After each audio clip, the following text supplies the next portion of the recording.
Sika deer this week, and Neil is shooting in the dark and gets something he doesn't expect. So that foot is more worn than that foot, okay? You can see the toe is shorter, it's like a smaller foot. David is on the new stump.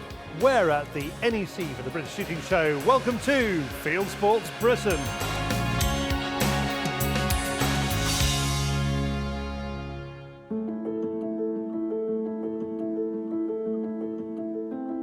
We last saw Neil coping with clouds of late summer midges. We had planned to return to Sutherland in the autumn to catch the Sika rut, but it was over before it began. So we're here in January with a hint of the Arctic blast they'd had the week before to see how Neil combines his Sika deer management plan with paying clients. Well done. Thank you for giving me the opportunity. You're welcome. Plus the challenges of shooting Sika deer after dark. I think to kill anything at night, there should be a demonstration of competence. We start with a new project. If he hadn't enough contact with deer already, he's only gone and bought some for his croft. My passion's deer, David, as you know, and there's a lot of people who question why you would spend the amount of money on fencing and infrastructure to have deer. But our intention is to have, well, to begin with, to feed ourselves, and then from that to offer local produce. And the big advantage for me with deer is, one, I'm experienced with them, and two, we can finish some stuff here on the croft and offer venison and our Shetland beef.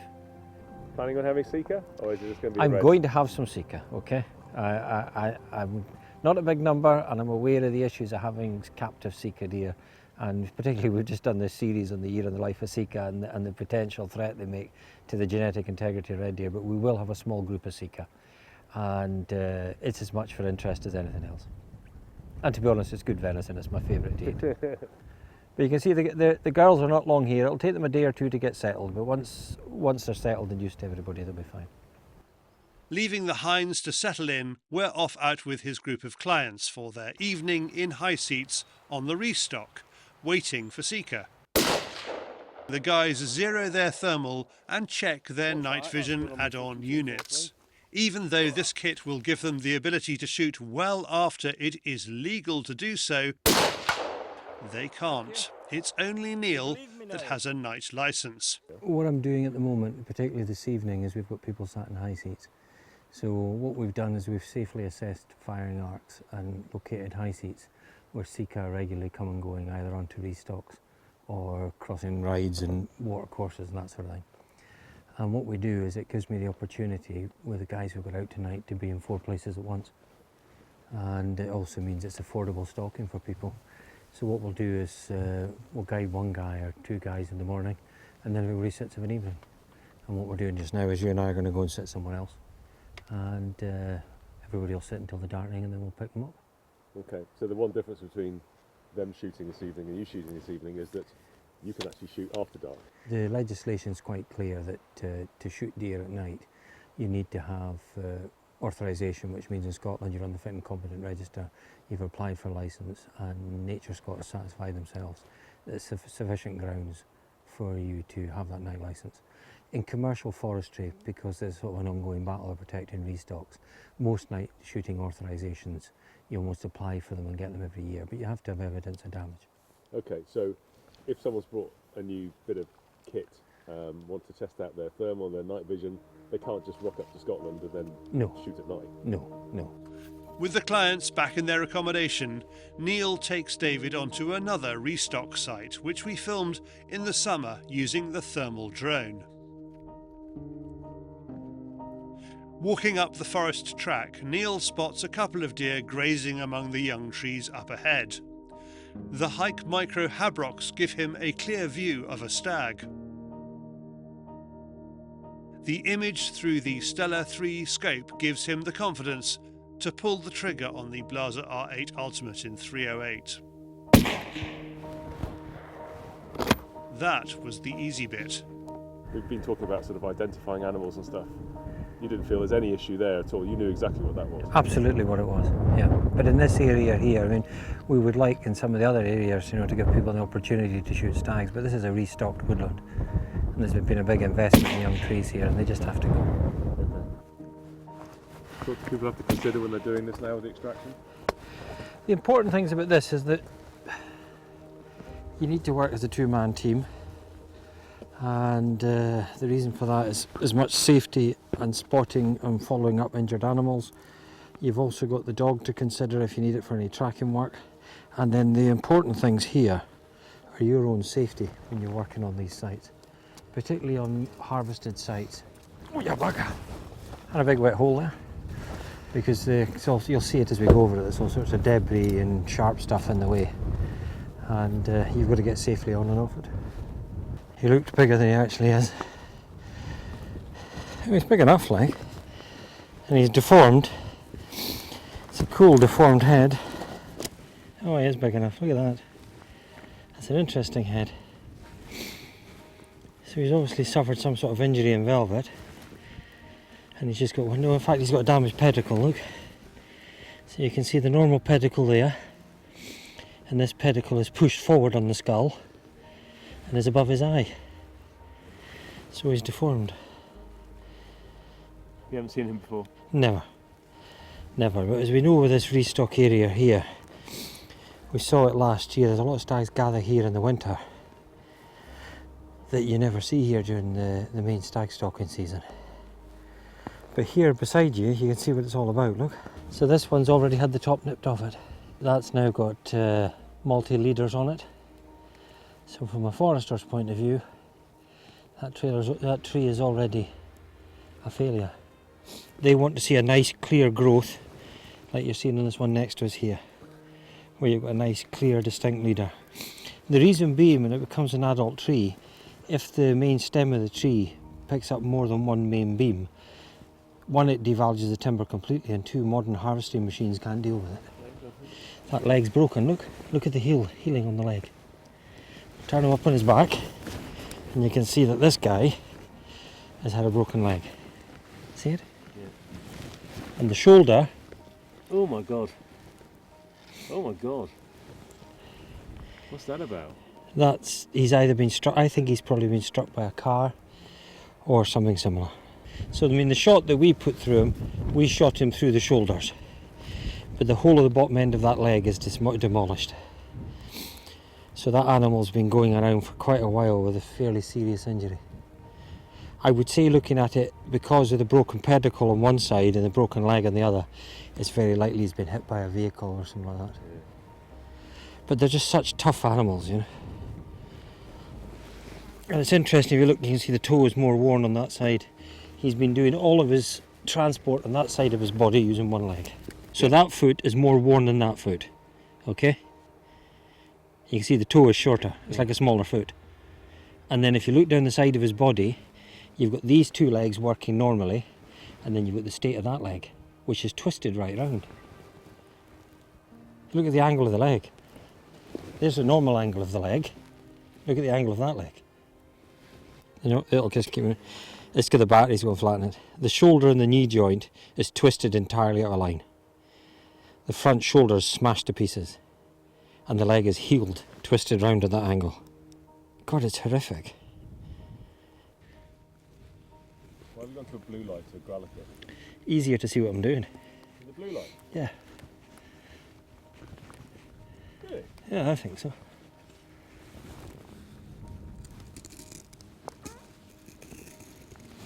A nice blunt.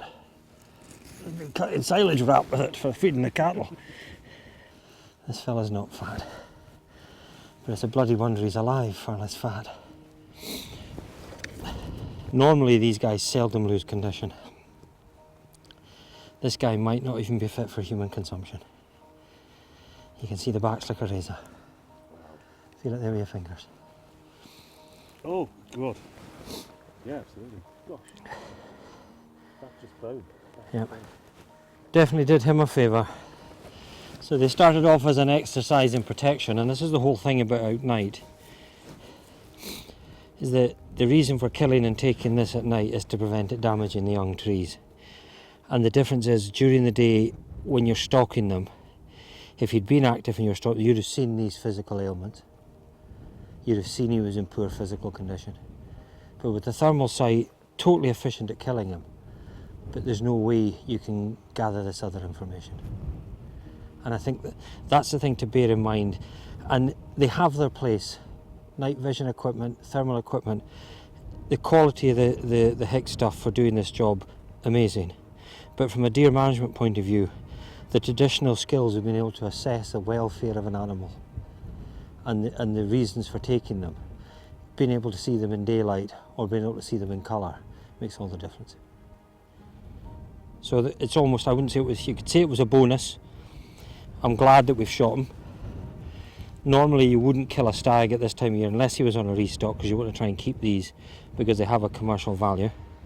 But when you actually look at physically the state he's in, you know, the broken shoulder, broken knee joint, damaged skull, thin as a rake, you've done him a favour.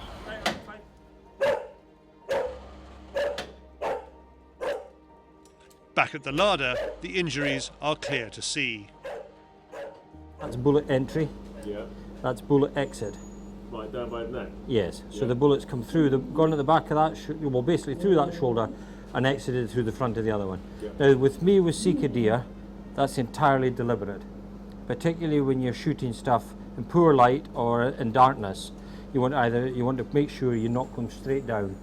Now, best practice and guidance for shooting deer at night is not to head or neck shoot deer at night. It's to shoot them in the rib cage. I like to shoot them in the shoulder because I want them to go down where they're shot. There is obviously a trade-off with damage to venison, but there's less risk to it than trying risky shots like head shots or neck shots, no matter how competent you are, because the darkness adds an extra dimension.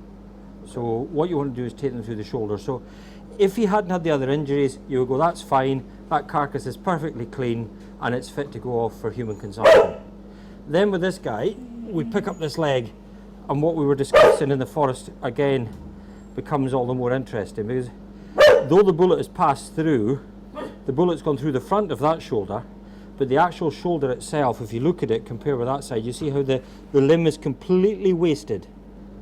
So it's unusual in a place like that he would have that kind of injury. Do you think you'll eat him?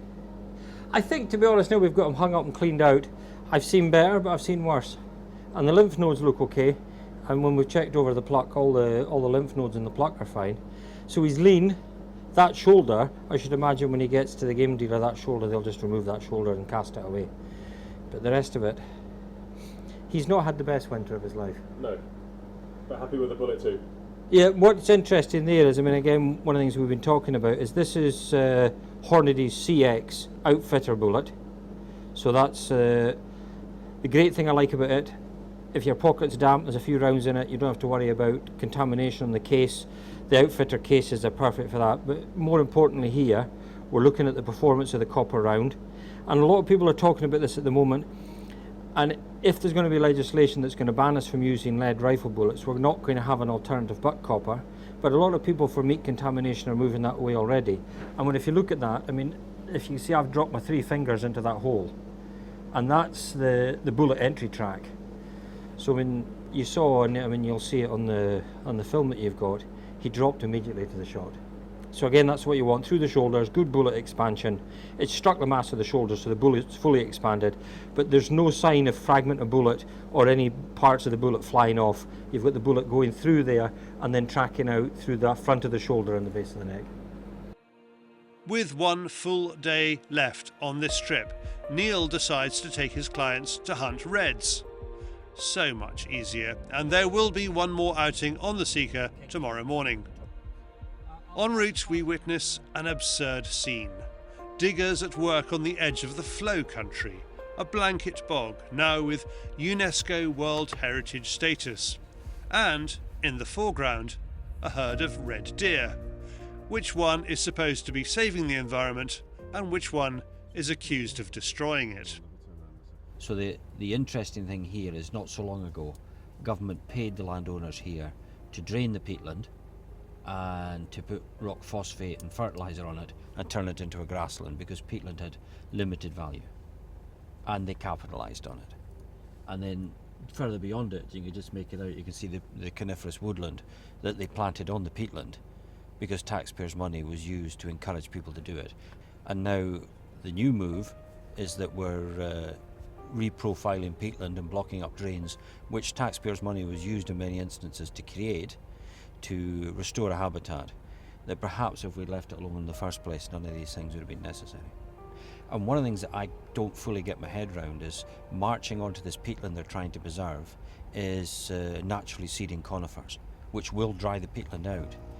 And nobody seems to be focusing on that at the moment. So we're spending money blocking up drains and reef profiling hags. But the fact that around all these commercial plantations, the moorland is thick with conifer seedlings doesn't seem to be being addressed right now. And in the foreground of the excavator is a herd of red deer grazing on the side of the river that they've probably done since they established a population here after the ice receded and this landscape came about.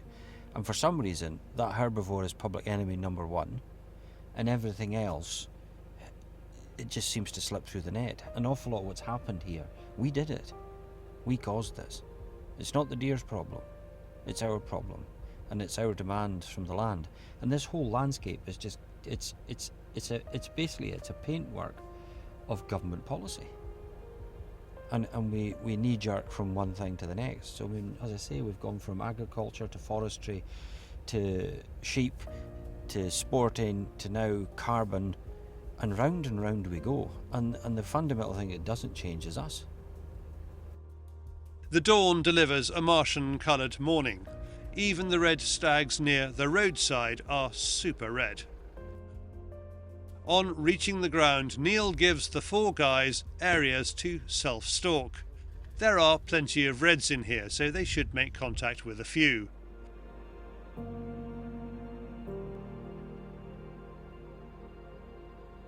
While the guys are off, David and Niall can play with a new piece of kit on loan for this trip.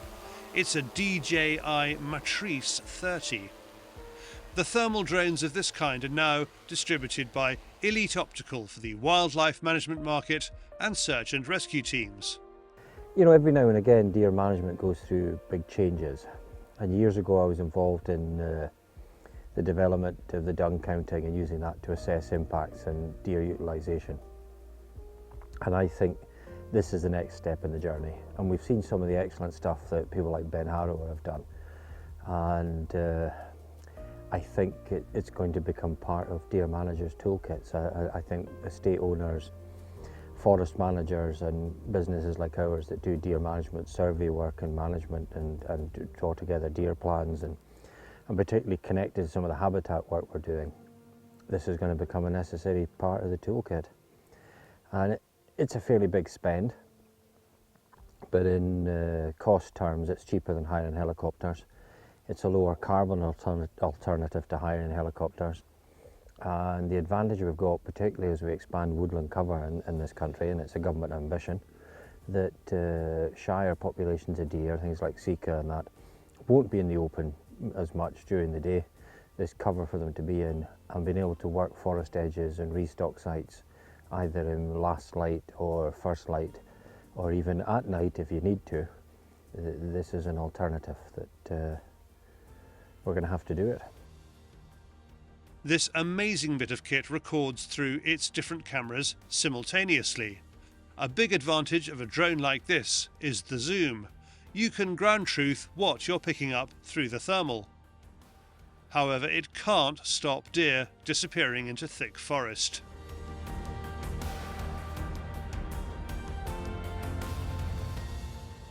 Now you see them, now you don't. Here you count them, here you don't. What is clear to see is one of the team has 2 red hinds for Niall to collect.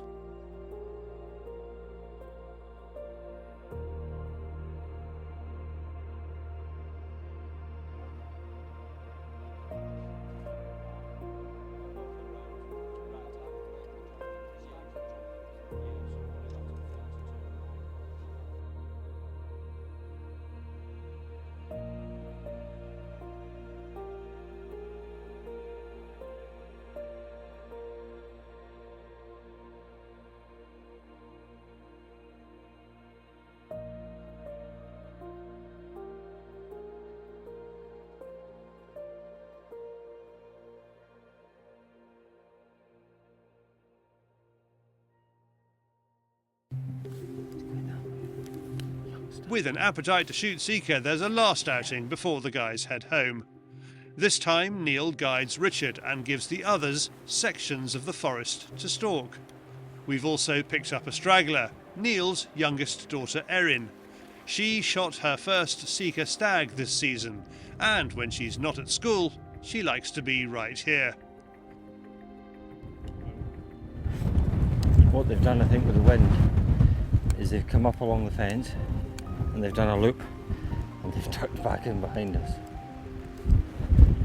Gotta love them, haven't you? Having stalked through the plantation, we appear to have been outwitted. Niall has a plan B. He heads off in one direction in search of deer with the belief his scent may send the deer past Richard and Erin, whom he left set up on a rise. If they're not pressurised, they're like any deer and they're fairly easy going. But these ones are being pressurised. And their adaptive ability to avoid us, as we've said all the way through this series, is remarkable. You saw that big stag, one of them went downwind, and the other guy crossed a narrow little ride in front of you, determined not to go in the open. And then I think what's happened there is the hind and calf have gone around the top. And hopefully we've had some success. The hind has a lovely thick dark coat and looks completely different to the rust red of the summer. In the summertime we were talking about how easy it is for people to confuse them with fallow deer because of the chestnut red coat and the white dapples. Now if we look at this is an adult, this is actually an older adult Sika. She's a good healthy hind, good bit of meat in her back. But you notice here she's now got a very thick grey winter coat. And there's still some dappling in her back. You see that in some of them. Occasionally in red deer in a winter coat you might see some light spotting. But in Sika it's not uncommon, particularly around the rump, to see some white spots about the tail end. But she has now this very distinctive thick grey coat and this quite broad black line on the back of her neck. But the backside still remains with the same markings. So you've still got that distinctive tail end out. Probably everybody knows this.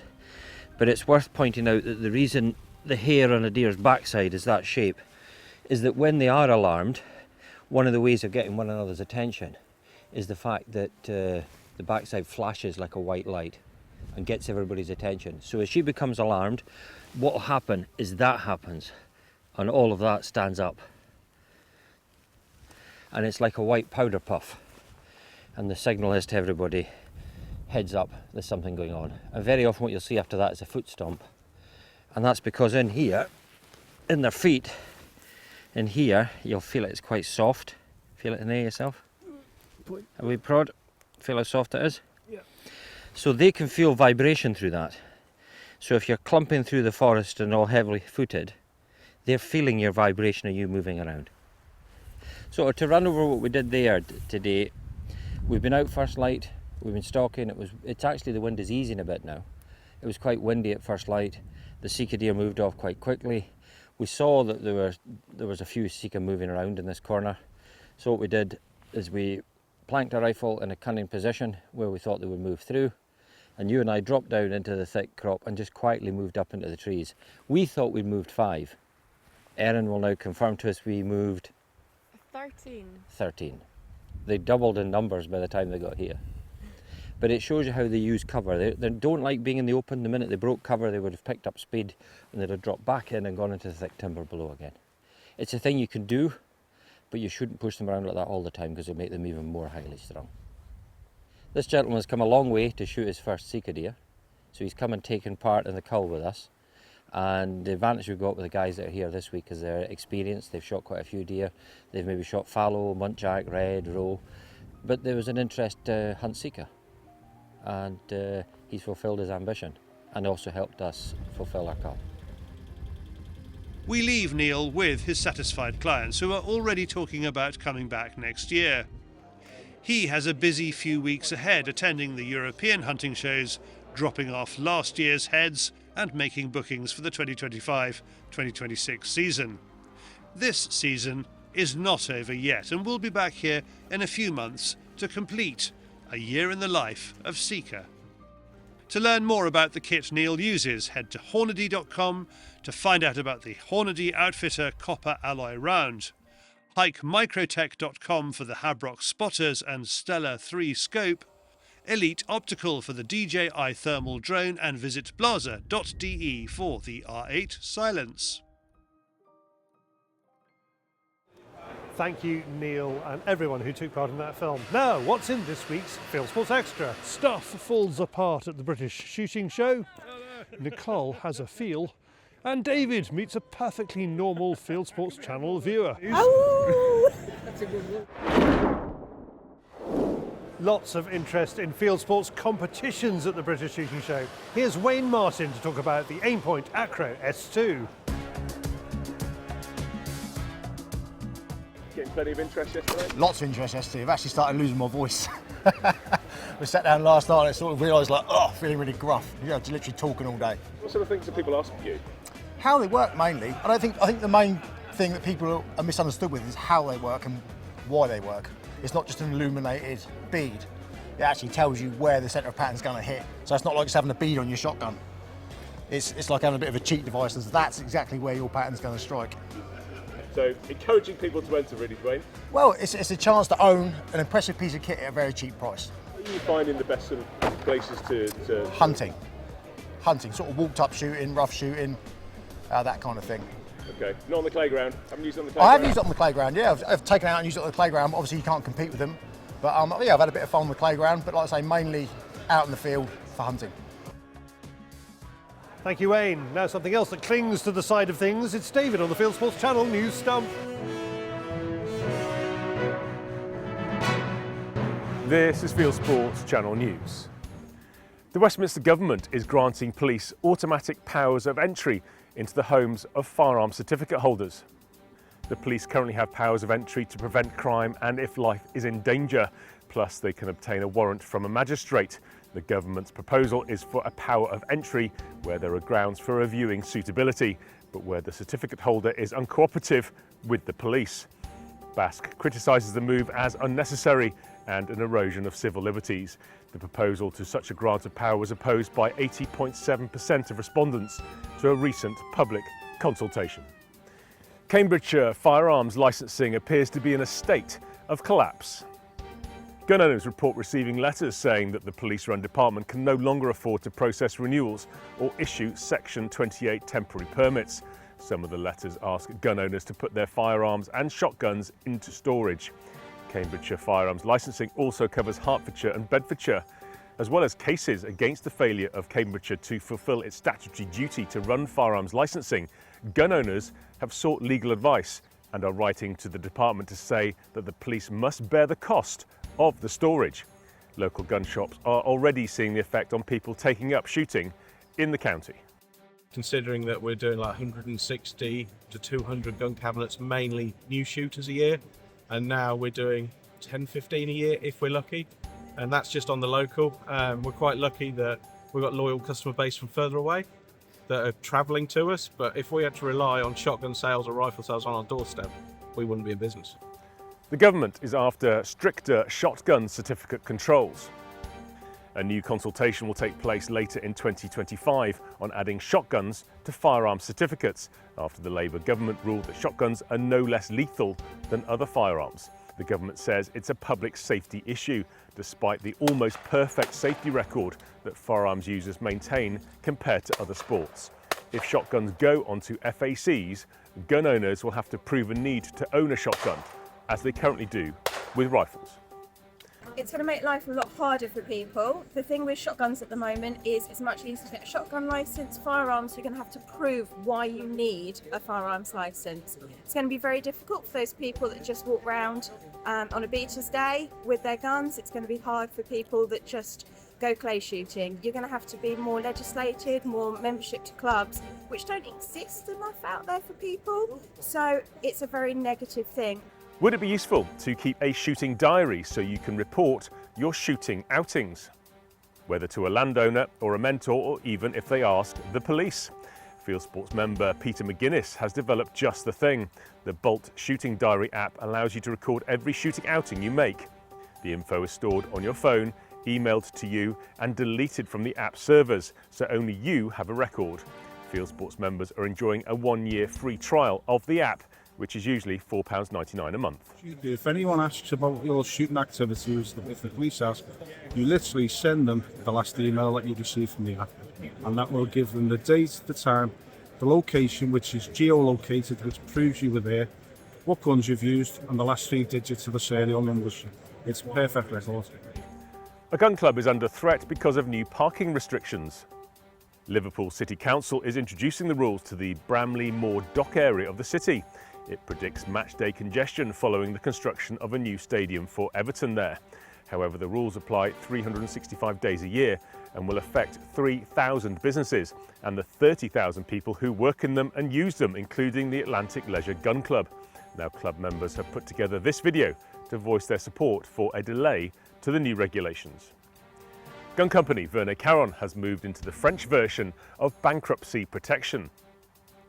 The company, based near Lyon, has declared a cessation of payments and requested the opening of a judicial recovery procedure. The 200-year-old arms manufacturer makes sporting shotguns, rifles, and has a large contract to supply Ukraine with assault rifles and carbines. Saved from bankruptcy in 2022 by French airsoft and defence group Cybergun, is now looking for a new shareholder. Norway is considering challenging the EU ban on lead ammunition. The European Chemicals Agency has prepared a proposal to ban lead in ammunition and fishing equipment. Norway has joined Finland in planning a challenge to the new rules by listing its rifle ranges as critical infrastructure. Norway's Progress Party is concerned that the ban will weaken the country's military. Thanks to Per Holmseth for the story. Vets should not offer flea treatment to pets that don't have fleas. That's the call from University of Sussex scientists, who call promotion of preventative practice where pets are flea-free profiteering. Their research shows that the active ingredients in flea treatments are killing insects and songbirds. The standard practice in the UK is for a vet to advise that customers take a preventative approach, treating their pets every couple of months, even if they don't have fleas. And finally, first it was lynx, now it's boar. Spotted on the loose near Kingussie in the Scottish Highlands, not far from where 4 lynx were illegally released, Forestry and Land Scotland has shot 8 out of this group of animals. FLS says the pigs were relatively domesticated and appear to have been illegally abandoned. One little pig escaped the cull. You are now up to date with Fieldsports Channel News. And in a break from normal service, a shout out to the lovers and the haters at the British Shooting Show of Stalking the Stories, Fishing for Facts. You know who you are.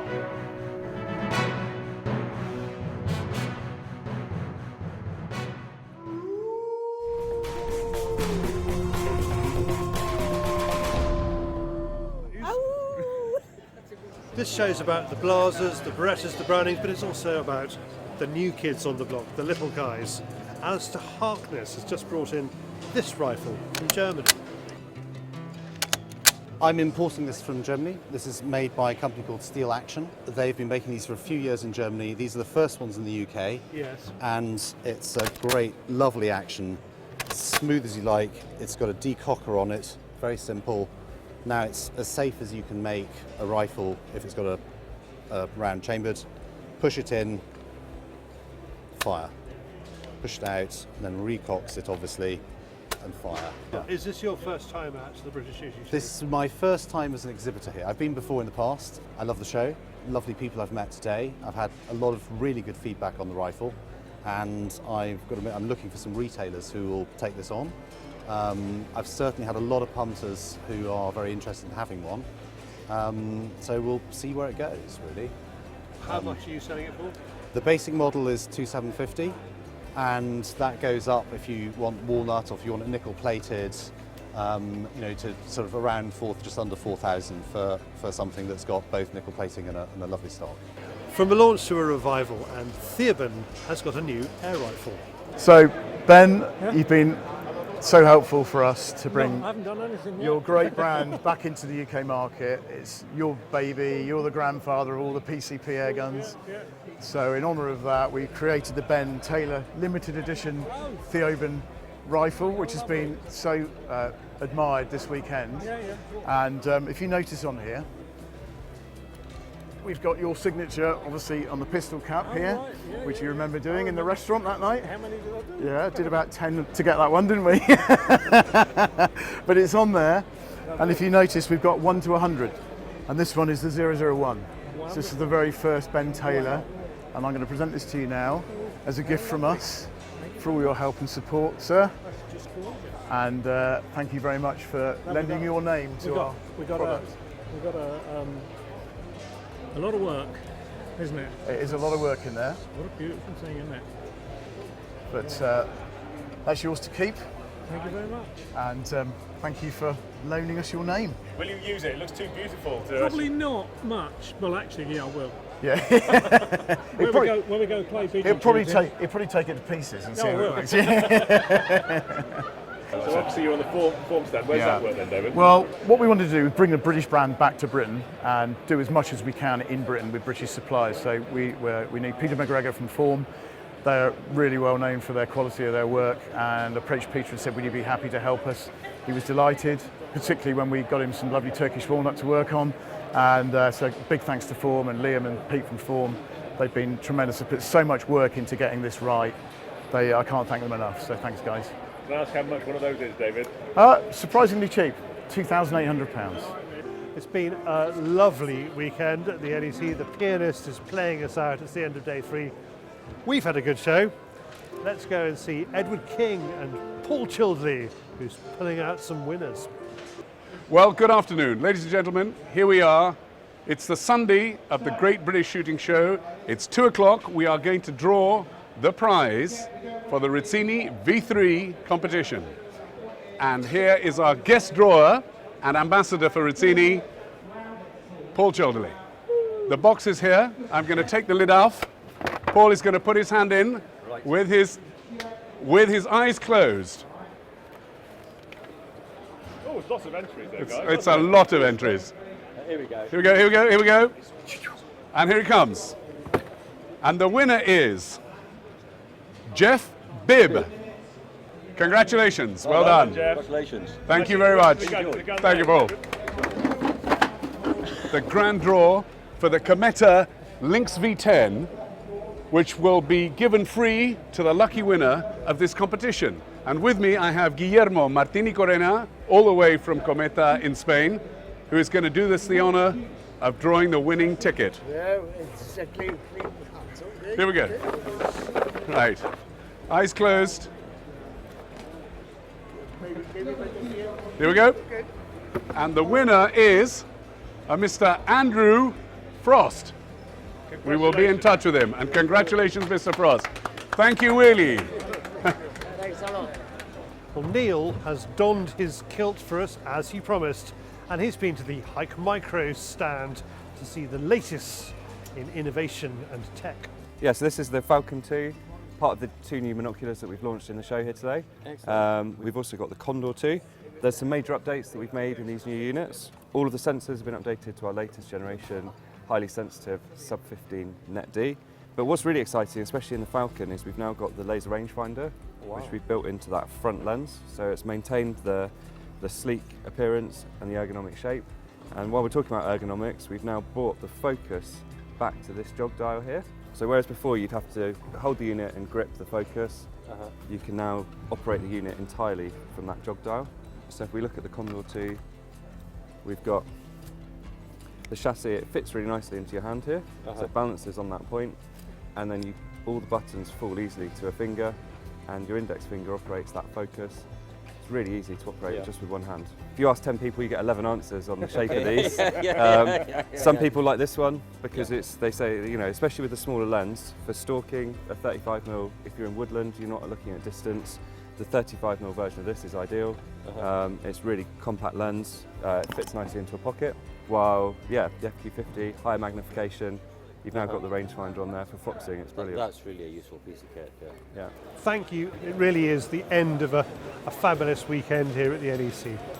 But we have got a spring full and a summer full of shows coming up. There's the National, the Stalking Show and the Game Fair. We'll see you there.